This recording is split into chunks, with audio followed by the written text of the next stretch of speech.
Kasi 'pag tiningnan niyo 'no, karamihan sa mga misconception ng ang common misconception ng mga botante natin, ito sa observation ko lang 'no. Kahit anong pang posisyon yung tinatakbuhan mo, congressman, senador, councilor, mayor, governor, presidente, ang tanong diyan malalapitan ko ba 'yan? Kumbaga ang tingin natin sa trabaho ng kahit sinong politiko, we don't make any differentiation, eh. Inisip natin lagi, malalapitan ko ba 'yan? So ang tingin natin sa lahat ng politiko mayor.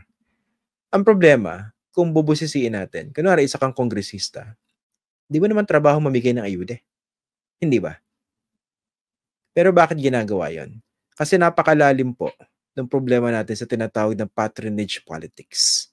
Yung patron-client relationship na matagal na pong, ah, namamayagpag dito sa ating lipunan. Ilang dekada na po 'yan, ilang henerasyon na po 'yan. Kaya ginagawa ng mga politiko, gusto ko lahat kayo may utang na loob sa'kin. Gagawin ko yung trabaho ko pero palalabasin ko sa inyo, napakalaki ng utang na loob niyo sa'kin. Bina-bypass ko yung idea na, hindi trabaho ko 'to kaya kailangan kong gawin 'to. Hindi, dapat meron kayong matinding utang na loob. Kasi eto 'no, unfortunately, hindi nare-realize ng marami sa ating mga kababayan, kung mas advance po yung kalidad po ng ating demokrasya, actually tingin natin sa mga politiko, ordinaryo, eh. Clearly public servant. Eh, hindi nga tayo dapat nagmamano diyan, eh, 'pag nakikita natin sa kalye. Dapat nga nakakasabay natin silang sumasakay sa public transport. Dapat nga hindi nila pinagyayabang yung kanilang mga luxury watches, eh, o yung kanilang mga luxury bags.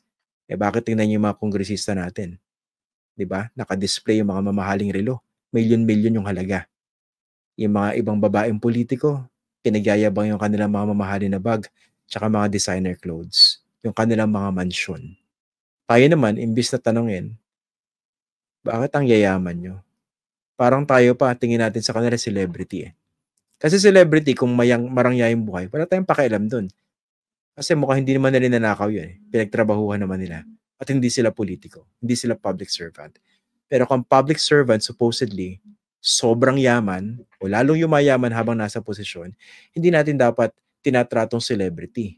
Dapat tinatanong natin, "Hoy, baka ninakaw mo 'yan."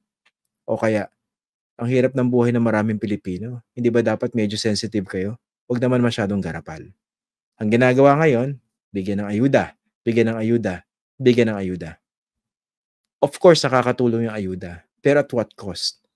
Lalo nating pinamamayagpag yung idea ng patronage politics.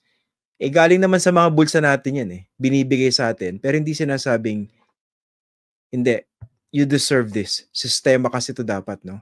Social services dapat yung ini-improve natin dito. Pero ginagawa ng mga politiko, hindi.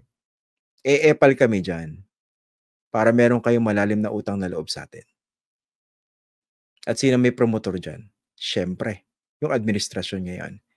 Pero, wag naman ah, ito naman problema doon sa kabilang side sa mga Duterte. Wala pa sa atin, naging champions kayo ng good governance. Binabanatan niyo yung ayuda. Ito lang kakabanat ko lang sa ayuda yung mga pakana ng mga nasa administrasyon ngayon. Hindi ba kayo namumudmod ng mga ayuda rin ng mga kayo nasa kapangyarihan?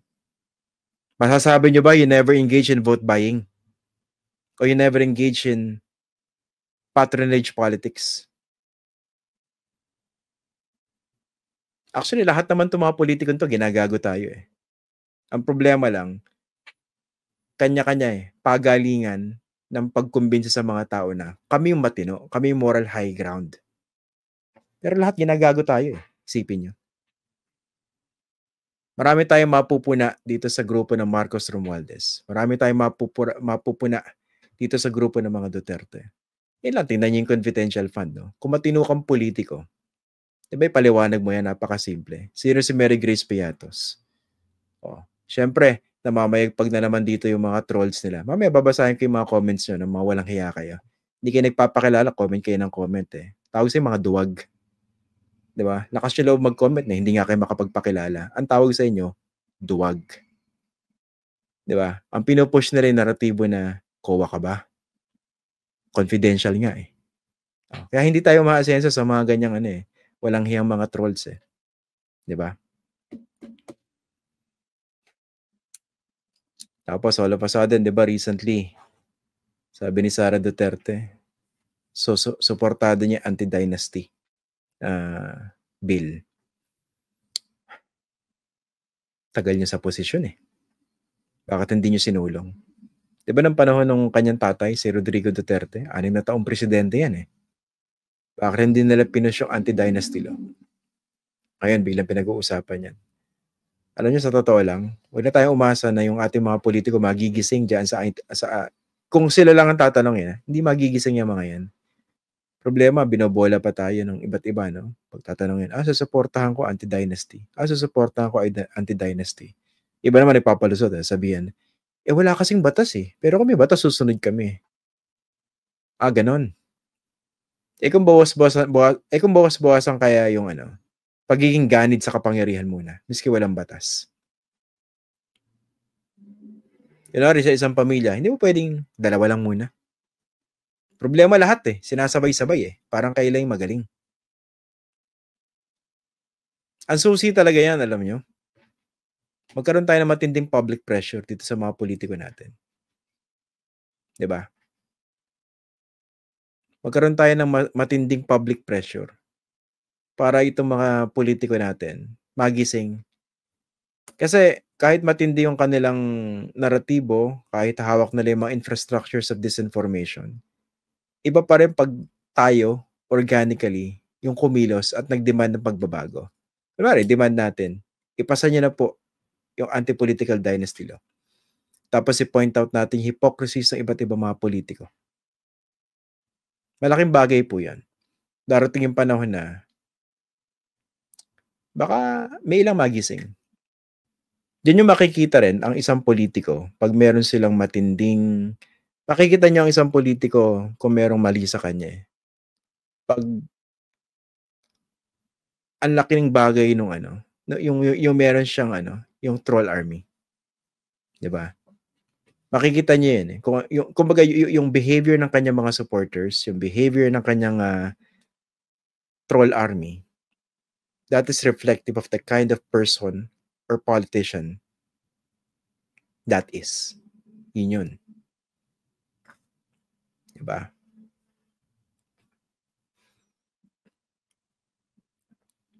Ang problema kasi sa atin minsan masyado tayong siguro iwan ko lang sa inyo, no? Alam niyo, napaka-immature pa rin ng ating demokrasya, ng ating politika, pag napakaraming Pilipino pa rin ang tumitingin sa mga politiko bilang mga poon. And I'm not singling out any political color or any political group across the political spectrum. Lahat yan. Sa kampo ng mga Marcos, may mga panatiko ang tingin sa mga Marcos, poon. Sa kampo ng mga Duterte, may mga supporters ang tingin sa mga Duterte, poon.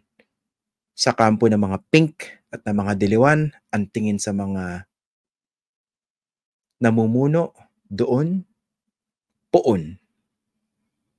Lagi may ganun. So makikita nyo kung nagmamature o hindi yung ating demokrasya sa tindi nung ganong fanaticism na marami sa ating mga Pilipino. Hindi tayo